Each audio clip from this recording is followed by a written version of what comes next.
Bohemian Grove Symbolism. Although the Bohemian Grove concept is obviously inspired by ancient pagan customs, it's hard to define who came up with the original ideas or for what reason. The people first involved with the Bohemian Club and the Bohemian Grove were a group of writers and artists who had a love for nature and were usually very opposed to the business ways of the robber barons.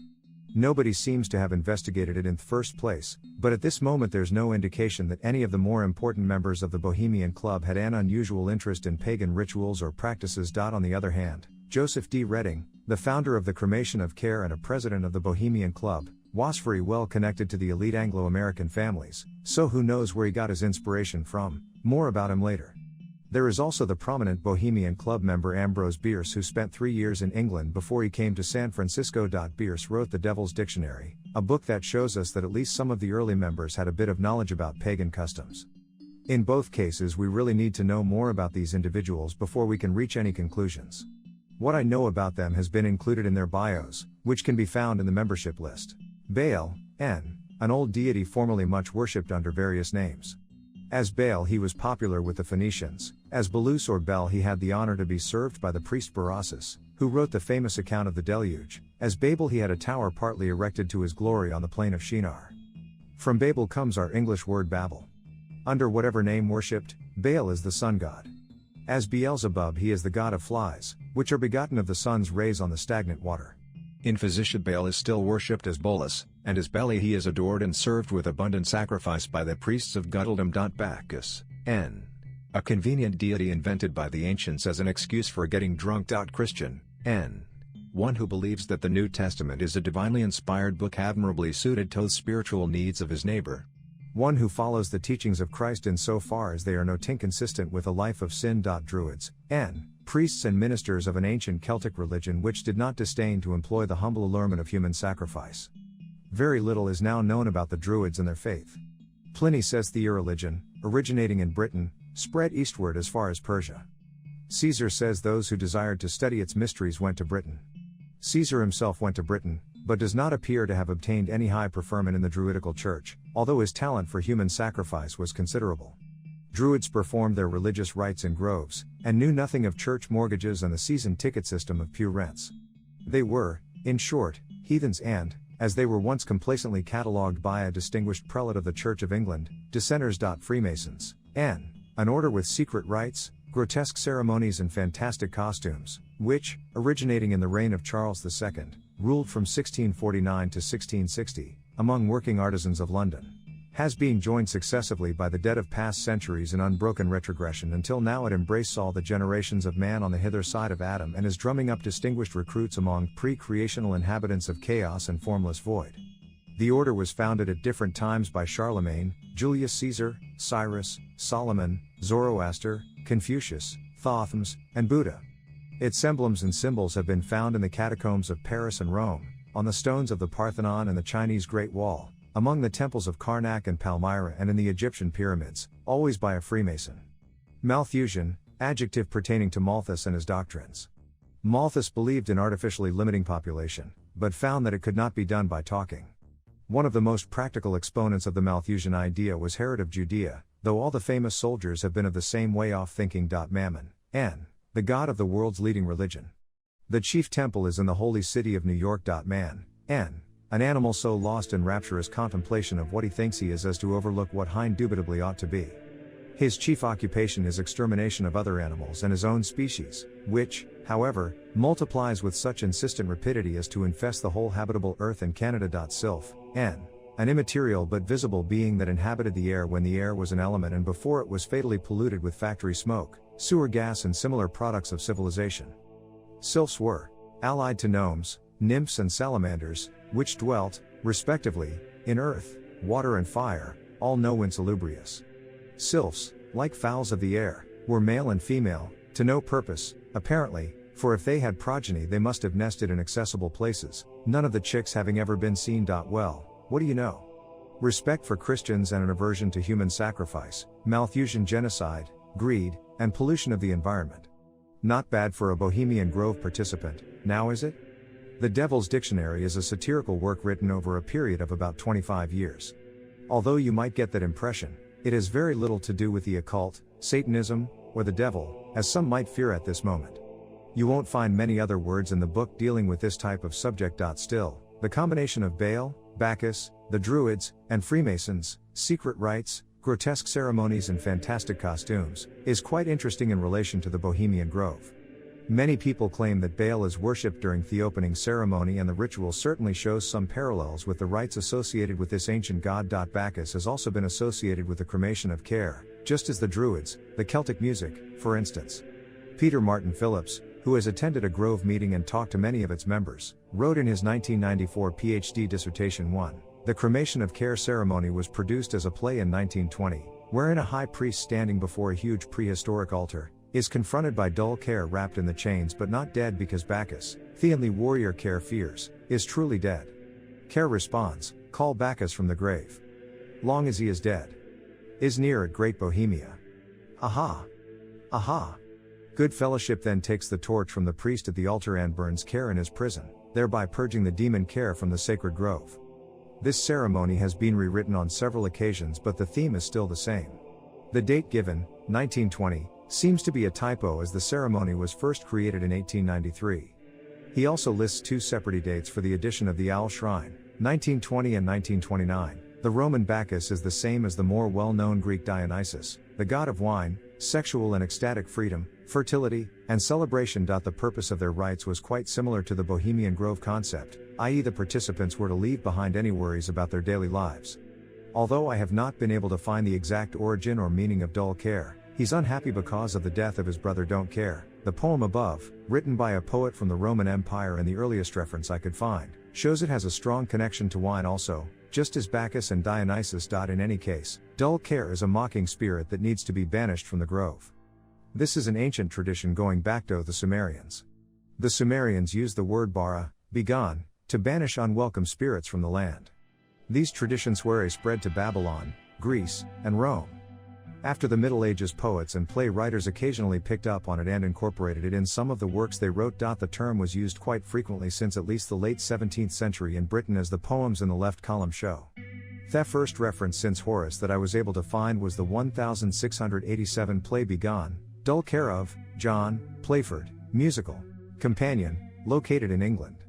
The emigrating poets and writers took the term to the United States, and many of them ended up in San Francisco. It could well be that the term dull care was already in use at the time of the Francis Bacon Group in the late 1500s and early 1600s, which consisted of Sir William and Robert Cecil, John Dee, his student Edward de Vere, Edmund Spenser, Bacon himself, Elizabeth I, James I, and several others. Why am I interested in them? These people were, largely, responsible for the creation of Rosicrucianism, Freemasonry, and Enochian magic. The de Vere family was involved in the practice of royal witchcraft, too, and his family considered themselves members of the Archdruid dragon race. Bacchanalian practices were well known within this group, more about that later. The Bohemian Club's primary motto, weaving spiders, come not here, also originated from them. It was taken from the second scene of Act 2 from A Midsummer Night's Dream, written by Shakespeare, who got at least some of his inspiration from Edward de Vere, whose lateral descendant we coincidentally quoted throughout this article, although a case can be made that de Vere wrote pretty much all of the stuff that has been attributed to him. 3. The theme of dull care, however, was not part of Shakespeare's original Macbeth, but in the 1847 version of Giuseppe Verdi a reference to dull care was made by Lady Macbeth, which you can find in the column on the left. And to get back to the Bacon Group, they have been responsible for the British colonization of the United States, whom Bacon thought was the new Atlantis. 4. While especially the Cecils and many of their blood relatives played a major role in creating British and later Anglo-American Empire. As you'll see a bit further in the article, the elite Anglo-American families Caldwell have had a hand in the creation of the cremation of care ceremony. Bohemian Bierce also described the Druids in his dictionary, which have an interesting connection to groves. The word grove usually means a small wooded area, but it can also refer to a pagan way grove or a pagan grove, which is a learning center for different pagan religions. Probably not by accident, the word grove, as a learning center, is most often used by pagans involved with the Druidic traditions. Examples are the Celtic Grove and the Druid Grove apostrophe. Robin Wood, a magic enthusiast, explains it a bit further. 5. Pagan Grove, an outer circle, normally set up for teaching purposes, and led by a Wiccan high priestess and high priest. This is where folks start in many traditions, including mine, and learn what the craft is about, and whether it is the right path for them. This is the place you study for a year and a day before becoming an initiate. Initiate circle, a circle for initiates only. These may vary in form from non-initiate circles, often called pagan groves, or not. In my own tradition, magic is practiced only in the initiate circle, because a number of folk in our grove cannot yet ground and center reliably, and would get terrific headaches from energy use. Under normal circumstances, one might not contemplate the alternative meaning of the word grove, especially not when newspapers referred to a redwood grove ever since the day the Bohemians bought their initial 160 acres in 1899. Still, the decision to hire a piece of land in the redwood grove was made in the early 1890s under the Bohemian Club presidency of Joseph D. Reijden. At the same time, he created the original cremation of care ceremony and acted as its high priest. Reijden had a completely different background than the average Bohemian Club artist. His father was a land agent for the Southern Pacific Railroad Company, which was owned by the elite Anglo-American Pilgrim Society families. Harriman, chair of Southern and Union Pacific, was Edward Henry Harriman, who was financed by Jacob Schiff and Harkness, major shareholders of Rockefeller's Standard Oil, intermarried with the Stillmans, who also intermarried with the Rockefellers, partners of J.P. Morgan, co-founders of the Commonwealth Fund and the Pilgrim Trust. Reijden went to Harvard Law School and became a wealthy lawyer for Southern Pacific. Southern Pacific is a great example of the reported schism that happened within the Bohemian Club between the original middle-class artists and the wealthy businessmen. In May 1898, Southern Pacific created Sunset magazine, which dealt with the outdoors, artistic writings, and things about everyday life. In 1911, Charles K. Field, a member of the Bohemian Club, became its editor. Bohemian Club writers like Ina Coolbrith, Jack London, Bret Harte, and John Muir contributed to the magazine, but as time progressed, all these writers became increasingly critical of the business ways of the robber barons. Because of this development, Southern Pacific had to do away with the magazine in 1914. And by this time, the Cremation of Care founder was living in New York, surrounded by members of the Pilgrim Society. The term Bohemian, by the way, has very little to do with the East European region of Bohemia. The original Bohemians were a group of penniless, rebellious young artists living in 19th century France. Among them were Victor Hugo, wrote Hunchback of the Notre Dame and is today an inspiration for the elite European Institute, Arthur Rimbaud, Alfred de Musset, and Paul Verlaine. Those who referred to these people as Bohemians meant that they thought of them as gypsies, low life. The first accusation we know of was made in 1834 by Félix Piat in a Parisian publication called Nouveau Tableau de Paris au 19e siècle'. It read, "Alien and bizarre. Outside the law, beyond the reaches of society. They are the Bohemians of today." The Frenchman Henri Mourget was the first to popularize the term in his 1849 novel Scenes de la Bohème, which was turned into a play 2 years later. In this book, the main character, together with a few newly found friends, is involved in creating a small unofficial Bohemian club at a local Parisian tavern. Mourget's description of a Bohemian is someone who purely lives off art he creates. Bohemia, according to him, was located in Paris. So, I guess it's pretty obvious to see where the San Francisco artists got their inspiration from when they established the Bohemian Club in 1872. And they might have been totally different persons than those who inspired the creation of the Cremation of Care. The owl. The Bohemians adopted the owl as their mascot right from the beginning, but it is doubtful that they attached any serious mystical values to it at that moment. Today, when the average person sees pictures or videos of the Cremation of Care ritual, they will usually get away with an entirely different impression. Who would ever have imagined that the President of the United States, together with a large chunk of America's elite, attends a yearly gathering where an ancient Babylonian, mock, human sacrifice is carried out in front of huge stone owl? The original Bohemians were quite eccentric, and the absolute opposite of today's grovers, but this is just too bizarre. So whatever the owl meant for the early Bohemian clubbers, it is quite reasonable to philosophize a bit about what the owl is supposed to represent these days. After all, the Cremation of Care was devised by a not-so-average Bohemian, and the giant stone owl was only put into place in the 1920s when the grove already was an elite gathering for at least 10 to 15 years. In fact, the nationwide coverage of the Cremation of Care ceremony around the turn of the century seemed to have drawn in lots of important people. Traditionally, at least in conspiracy land, the owl in the grove is associated with Moloch, although more and more people start to ask questions about that assumption. The reason for that is if you compare the above images with the descriptions and depictions of Moloch below, you'll find that there's quite a difference. I have never seen a non-Bohemian grove-related article in which Moloch is associated with an owl. But even though I don't interpret the Bohemian owl as Moloch/Baal, the Cremation of Care is very similar to the ancient rites associated with this sun god. In the left column you can find a detailed transcript of the rites of Melkart, the Tyrian version of Baal and Moloch, and how these spread to the Druids.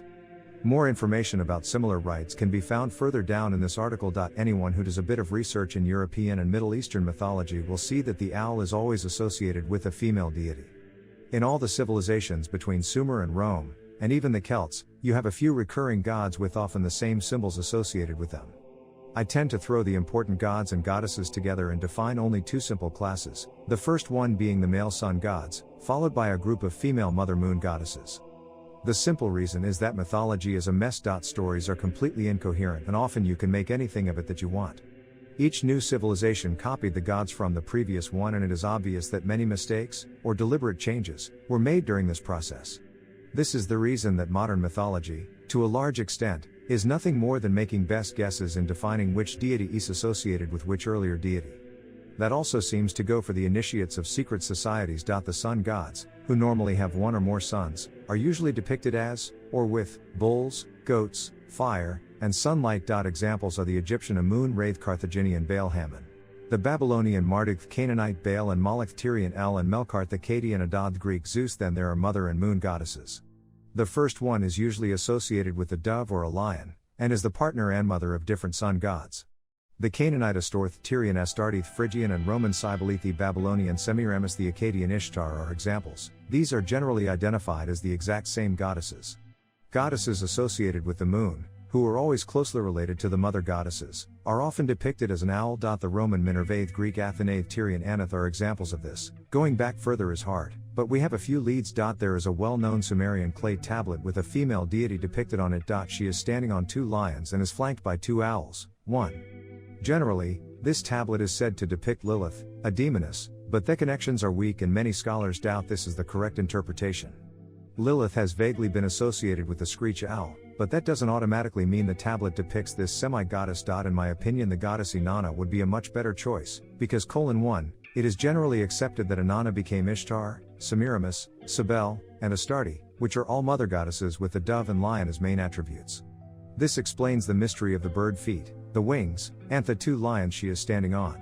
2. Deities with similar objects in their hands as the ones depicted on the Sumerian clay tablet have been associated with Ishtar, the Akkadian version of the Sumerian Inanna. Even so, the question still remains who the owls on the clay tablet are supposed to represent, because the later civilization seemed to have reserved the owl for a separate deity. Since Inanna's parents were the moon god Nana and the moon goddess Ningal, I guess I agree with those people that claim Inanna was also associated with the owl.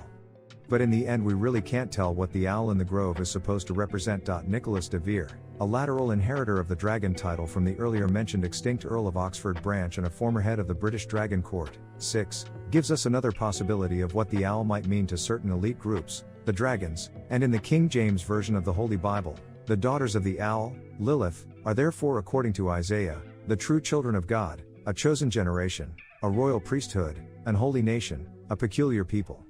Astaroth is Ishtar, who is a draconian relation of Lilith the Dragon Queen, the ancestral grandmother of the Tuatha de Danann. 7. The garter was the witch's belt, the devil's badge and a dynastic emblem of the fairy race that descended from Lilith and Cain, who were the enemies of the church and mankind, according to the church, if not according to the fairies themselves. 8. Maybe you notice that I never mention the Egyptian mother goddess Isis. The reason for that is the Egyptian pantheon often uses completely different attributes for the same deities than other parts of ancient Middle East.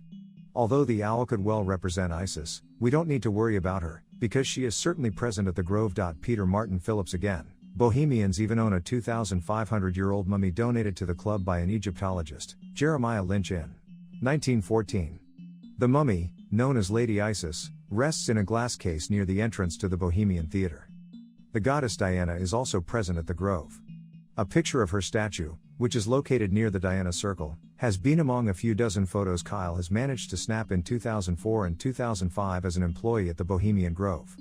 9. I also didn't mention the Celtic Aryanrod and the wife of her son, Blaudoed. Both had the owl as a main attribute. Aryanrod is a mother goddess and moon goddess at the same time. She is linked to Aphrodite and Isis, but also to Astarte dove and lion, same as Ishtar and Inanna, and Diana. I told you so, mythology is a mess. The mitre of the Bohemian Grove priest. Looking at the Bohemian Grove high priests, 7, 8, 9, I noticed that they bear an uncanny similarity with a person known in the Netherlands as Sinterklaas. 5. Less commonly known as Saint Nicholas of Myra, a bishop that lived in the 3rd and 4th century and was a member of the Council of Nicaea in 325. The Americans changed his appearance to the more fluffy-looking Santa Claus early in the 20th century. Not that I think the Bohemian Grove priest is Santa Claus, it's just that the Catholic Church has received all their inspiration from the earlier pagan religions. The mitre, that also seems to reside on the heads of the Bohemian Grove priests, is one of the best examples of this.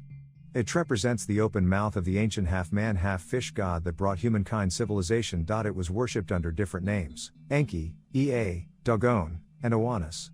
Apsu, supposedly the origin of the dragon race, and Atargis are other half-man half-fish gods which are even older than the sun gods.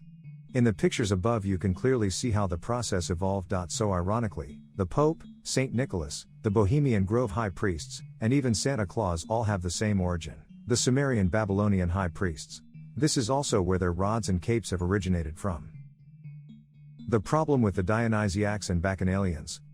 The worship of Dionysus is generally considered to have started in Phrygia in Asia Minor between 1200 and 1000 BC, after which it spread to Greece, Egypt, and as far as India. The cult became known for its extensive use of trance-inducing music, sex orgies, wine consumption, and the large amount of violent sacrifices, which, at least in the earlier stages, included humans.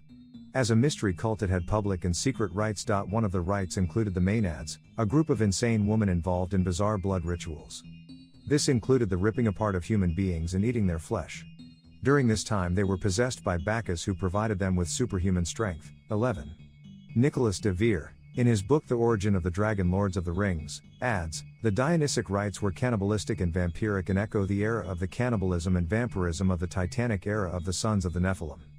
Theater of Dionysus. After the cult ended up in Athens in the 5th century BC, they built a theater in honor of Dionysus on the south side of the Acropolis. It was later remodeled in stone. In the Dionysic theaters of Greece and Rome many plays were held, usually centered around their respective mythologies. The beginning of every festival was always reserved for sacrifices. Most scholars are of the opinion that in those days the sacrifices didn't include humans anymore, at least not publicly, but the amount of animals killed was quite substantial. For instance, in 333 BC there was a single event in which 240 bulls were sacrificed to Dionysus. 12. That must have been quite a bloodbath. Much later, in 186 BC, after accusations of human sacrifice, violent sex orgies, and the plotting of assassinations and other political conspiracies, the Roman Empire banned the Bacchanalias and executed a few thousand of its members. It is likely that some of these accusations were exaggerated, although most of these claims were fairly well documented in earlier times. According to Manly P. Hall, 13, the cult was composed of a secretive inner core of highly skilled architects who based their public buildings on sacred geometry and astrology. They often mirrored their structures with a particular constellation. Among the initiates were those that built the Tyrian temple of Melkart, who in turn were employed by King Solomon to build first Jewish temple at Mount Moriah in 969 BC. Solomon has always been considered an important magician to the members of various secret societies, and God is said to have given him control over the jinn, elemental beings that can be conjured up. These helped him to build his temple and cities alongside his human employees. In 206 BC another very prominent deity was imported into Rome from Phrygia, the mother goddess Cybele, which used to be worshipped right next to Dionysus. Her orgiastic rites were very similar, and the high priests were castrated, told to live as women, performed blood sacrifices, animal only as far as I have seen, bathed in blood, and cut themselves open during certain ceremonies. 14. Although the history of the secret societies is extremely complex, it isn't very hard to link the Dionysic architects and Solomon's temple to the Rosicrucian Knights Templar and their Rosslyn Chapel. The Templars had been digging underneath Mount Moriah in the early 12th century. After they fled to Scotland in 1307, their descendants built a new version of Solomon's Temple in the 15th century. Not long after the Templars arrived, the Order of the Garter and the Dragon Court were re-established in Britain. Hints of Rosicrucian initiation started to surface, and Enochian magic was born, followed by the birth of Scottish Rite Freemasonry for the more common man. Even the Dragon Court, quoting the Catholic Dictionary, accepts that the Templars fled to Scotland and gave rise to Freemasonry there. 15. The worship of Bacchus also went along within some of the secret societies. One of the most notorious pleasure-seeking bacchanalians of British history was Sir Francis Dashwood of the Hellfire Club, 16, who, in the mid-1700s, had reserved a central role for Bacchus/Dionysus in his own rituals. The do what you will quote, inscribed above the main entrance of the Medmenham Abbey, below images, where many office rites were performed, served as an inspiration for Aleister Crowley. Dashwood visited many European royal courts in his younger years, ultimately becoming Chancellor of the Exchequer and a member of the Privy Council, 1761. Franklin, an occasional visitor of the Hellfire Club, eventually became a founding father of the New Atlantis, better known as the United States of America. In Britain, it seems that Druid and Templar practices merged, followed in a later stage by Jewish bankers, probably Kabbalists/Hermeticists, who, just like the Rosicrucian Bacon and other Hermeticists, were also inspired by Solomon and his temple. This last group, headed by the Rothschild family, decided in the 19th century that it was time for the Jewish people to return to Palestine and allied themselves with the British Empire, in Quigley's Round Table, headed by Robert Cecil, the 3rd Marquess of Salisbury, 17. This merging of the different elements, which is also what probably happened at the Bohemian Grove, is supported by Nicholas de Vere in The Origin of the Dragon Lords of the Rings. The rituals of witchcraft were varied and contained syntheses of Catharist and Templar dualism, Druidism and Bacchanalian practices. Benjamin Disraeli, the first Jewish Prime Minister of England and a close friend to both the Rothschild and the Cecils, used to refer to Queen Victoria as the Fairy, which is usually thought of as nothing significant. However, looking at Disraeli, a Knight of the Garter, a friend to the founders of the Round Table, and in the know of the influence of secret societies, it is probably a reference to Edmund Spenser's story The Fairy Queen, as he called Queen Elizabeth I, which also featured a Red Cross Knight, Rosicrucian.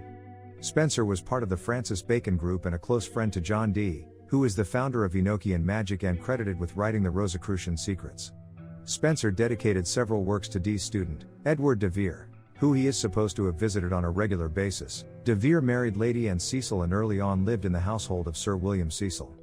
Nicholas de Vere, in From Transylvania to Tunbridge Wells, adds, Castle Mitres or Matrix as it is now known was said to have been named after the Mitres or triple goddess. The castle rests on the banks of the River Deal in County Limerick, and the library which was housed there is said to have contained singular works on magic and alchemy, works that Dee didn't want, under any circumstances, falling into the Queen's hands because, as Lawrence Gardner has pointed out, Dr. John Dee, Edward de Vere, Francis Bacon, Edmund Spenser and William Shakespeare et al. Were well aware that Elizabeth's house were badly bred usurpers, and despite the descent from Margaret of Anjou, the blood wasn't pure. The dragon or fairy gene was very rare, and true archdruidic, royal dragon families were rarer still. Ubad Sumerian Scythian in origin. These dragon kings and fairy queens weren't extensive in number, didn't breed outside their caste, and weren't nationalists or racists. How the Germans ever thought they were all descended from them is beyond understanding. And in The Origin of the Dragon Lords of the Rings, given that the fairies, according to Murray, were still around in Shakespeare's time, Edward de Vere?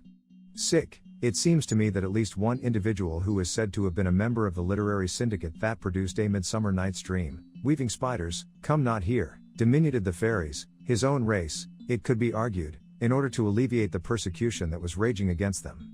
It's hard to tell how many of these practices are still going on today. If we stick to the non-criminal aspects, all I have come across are some stories about Tony Blair, who gets his advice from Paranormal Practices, 20.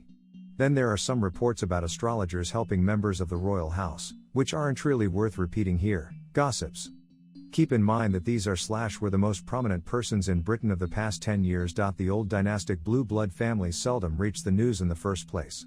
Another interesting fact is that politicians and Anglican church officials are regularly invited into Druid groves. When this is reported in the news, the usual response is that it's perfectly Christian, although a detailed explanation is seldom, if ever given. I think it's a bit strange that Christian leaders do not actively attempt to take away people's concerns when they join certain organizations, formerly associated with pagan practices. Nicholas de Vere, in The Origin of the Dragon Lords of the Rings, wrote, "In this is borne out, by the Druids' ready acceptance of Celtic Christianity, the fact that Jesus' original, undoctored Gnostic teachings were founded on Essene Magian philosophy amalgamated with the mystical doctrines of Mithras and Dionysius. Alchemy, Kabbalah and Hermetics were the center of Christ's Anshowing. All the foregoing are components of what Eurasian religion we know as Druidism, which, for the Indians is Hinduism, and for the Persians is their Zoroastrianism, which for the West eventually became our Celtic Christianity. Make of it what you will." Among the more prominent officials that have been invited into Druid groves are Winston Churchill, Prime Minister David Lloyd George, Prime Minister Queen Elizabeth II George Noakes, Archbishop of Wales Rowan Williams, Archbishop of Canterbury Daniel Mullins, Roman Catholic Bishop of Menevia, 21 and 22. Undoubtedly this is only the tip of iceberg, but individuals aren't exactly forthcoming about these aspects of their lives. This is not at all to say that these people are wicked. After all, it is part of their history. It's just that some of the publicly known groves have a lot of similarities with the Masonic groups, of which a certain degree of secrecy and elitism is a basic ingredient. In both cases, the participants come to their groves and lodges to discuss literature, poetry, music and art, and maybe to do a bit of tree hugging or to perform a few dusty old rituals. In case of the Bohemian Grove, a lot of these people come there to network, although they're all pretending not due to that, makes it easier to pick up the phone. But all these groves, just as all the publicly known Masonic degrees, are only supposed to be outer circles anyway, part of the association of helpers, so to speak, so who really cares what the participants think? Conclusion. What have we learned about the Bohemian Grove in this article? Well, besides that the Anglo-American elite probably inspired the cremation of care, actually surprisingly little. We've gone all over the Middle East, mainland Europe, England, and the United States, but still some of the basic questions have not been answered, to most people's satisfaction. Who or what is the owl supposed to represent, and do the Bohemians themselves have any idea? To some it might refer to ancient Greece, Athena, which has always served as a great inspiration to the Western world. Others might be of the opinion that it is a reference to Ishtar or Inanna. Still others might be of the opinion that it symbolizes Lilith and her dragon lineage. And still others undoubtedly think the owl is nothing more than the Bohemian Club symbol.